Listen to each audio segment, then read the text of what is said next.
Hi everyone, welcome back to my channel. I'm Kim of Kimberly Budgets here on YouTube, and I am on a mission to be student debt free by 30 and make money moves in the process. Today we are going to be budgeting out my first paycheck of May, so if you want to see that, definitely keep watching. Alright, so one thing to note about this budget is that I got paid on the 5th, so that was actually a few days ago. I haven't spent any of the money, it's still in my account, I just haven't planned out what I'm going to do with it yet. So we are going to do that today. So my income is the same as usual, it is $2,581. Then I have an automatic Roth IRA investment, which is $246. So that leaves me $2,335 left to play with. My next section, because I always like to pay myself first, is savings and investments. I have three main things that I'm saving for over the long term. One is my house, and I contribute $80 to that fund per paycheck. I save $50 for my brother every paycheck, and I save $50 for my parents from each paycheck. And that amounts to $180. So subtracting that total from my total income, that leaves me with $2,175. So after I set aside money for saving and investing, the next thing I allocate money towards is bills. So for my monthly bills, I set aside $312. This is the amount of my total bills split by 2 paychecks. My Invisalign, I do the same thing. My monthly payment is $200, so that's $100 per paycheck.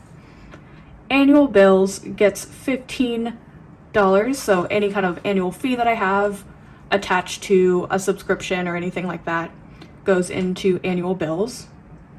Property taxes for my car gets $12. Insurance gets its regular $40 per paycheck, and registration for my car gets $10 per paycheck. So totaling the amount up from my bills section, we get $489. So after that $489, that leaves me $1,686 for the rest of my budget. So getting into my cash envelopes, groceries is getting its normal $80. Spending, it's getting its regular $40. Eating out gets $40 as well. Entertainment also gets $40. Gas is getting $10. I'm starting to stuff gas again because I used my $50 that I saved up for a full tank of gas. So it's time to start contributing per paycheck to that envelope. And the reason I don't set aside more for gas every paycheck is because I work from home and I also mainly drive locally, so I don't use that much gas. I pump gas maybe once every 2 to 3 months. Miscellaneous is getting $200. I keep this in my bank account just in case I need some extra cash. And DoorDash gets $40 as well. Totaling all of that up, I get $450. And so after this section, I have $1,236 left for my sinking funds and my other category. So I'm going to skip down to my savings challenge section because we are still trying to pay off my Apple credit card. And so all my leftover money after my savings challenges and the rest of my sinking funds will go to my Apple envelope. So we can start working backwards. Leftover at the end of my budget, I always budget to 0, so the leftover will be 0. Student loans, I just made another $2,000 payment, so I'm going to deprioritize that for this paycheck, and I'm putting $78 towards my student loans. For my monthly and mini challenge, I am going to be taking on 2 new challenges that I created. My monthly challenge is going to be this $50 savings challenge. So I'm going to try and complete this in a month and then allocate it to one of my sinking funds. And then a mini challenge that I'm starting is this $500 mini challenge. I am actually going to use this to save up for that vacation to the Philippines instead of my 1K challenge. I'm going to finish off my 1K challenge and then switch to doing this mini challenge, but I'm going to start it this paycheck. So those are the challenges I am taking on this month.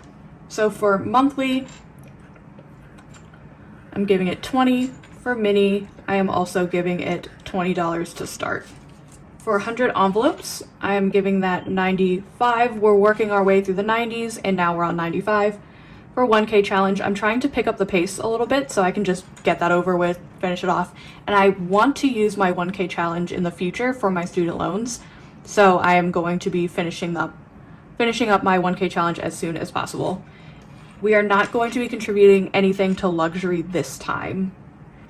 Total for my savings challenge section, so 78 plus 40 plus 95 plus 110 is equal to $323. Continuing to work backwards, we know we're going to have $323 after we are done. So let's see how much we have left for this sinking fund section. So that's $1236, which is the total after my cash envelopes, minus $323, and we have $913 left for my sinking funds. So I'm going to start with Apple. I need $713 to pay off my credit card for my new iPhone purchase, so $713 is going in my Apple envelope. For health, we are giving that $10. Self-care, we are giving it $15. I'm working my way through the self-care challenge, and the smallest amount I have left are the 15s. So giving that $15. Personal is getting $35. Car maintenance, you'll know I'm trying to build that up, so I'm giving it $30. Gifts is also getting $30. Mother's Day is obviously over at this point. Now I'm focusing on finishing up my Father's Day challenge. Clothing is getting $10. Birthday is getting $10. Beauty is getting $35. Thank you to everyone who chimed in on my question in my last video on whether I should move beauty to my wallet or if I should just keep it in my binder. I'm still trying to figure out what I want to do with that. So for now, I'm just going to keep it in my sinking fund section and then maybe move it to my wallet. Since the only thing I spend on beauty is basically my nails every single month. And so if my nails cost $70 and I'm putting $35 in per check, I'm basically just spending my entire sinking fund every month, and that's not really the point of them. So still trying to figure out what I'm going to do there. Household is getting $10. And then finally, Kimberly Budgets is getting $15. So I'm so excited to be done with paying off my credit card so I can finally get back to finishing off some of my savings challenges and my student loans. So let's total all this up and make sure everything checks out okay.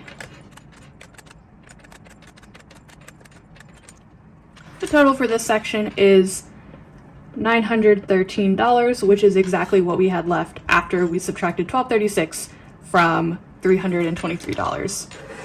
So now that my budget is done, the next step is to go ahead and highlight everything I'll be taking out in cash so I can figure out my denominations. So all of my bills, all of my savings challenges, all of my sinking funds, and then of course grocery spending, eating, entertainment, and gas. We leave miscellaneous and DoorDash in my bank account. So the next step is figuring out what denominations I will need to ask the teller for. So I'm going to speed through filling out this cash breakdown worksheet, and we will come back for the last step. And with the magic of editing, we are back. So I added up everything I'm taking out in cash, and that equaled $1,935, broke down the denominations, and now we have my cash breakdown sticky note where I'm going to take everything and put them on the sticky note to give to the teller. So in 100s, we are getting 11 100s or $1,100, 0 50s, 25 20s or $500, 18 10s or $180, 29 fives or $145, and then 10 ones or $10, and that equals $1,935. And I will take this to the bank and get all my denominations for my cash stuffing. So thank you all so much for watching. If you liked anything in this video, it will be linked in my description box below. As always, I appreciate you all for watching. If you like this video, don't forget to like, comment, and subscribe, and I will see you in my next video for my cash envelope stuffing. Bye!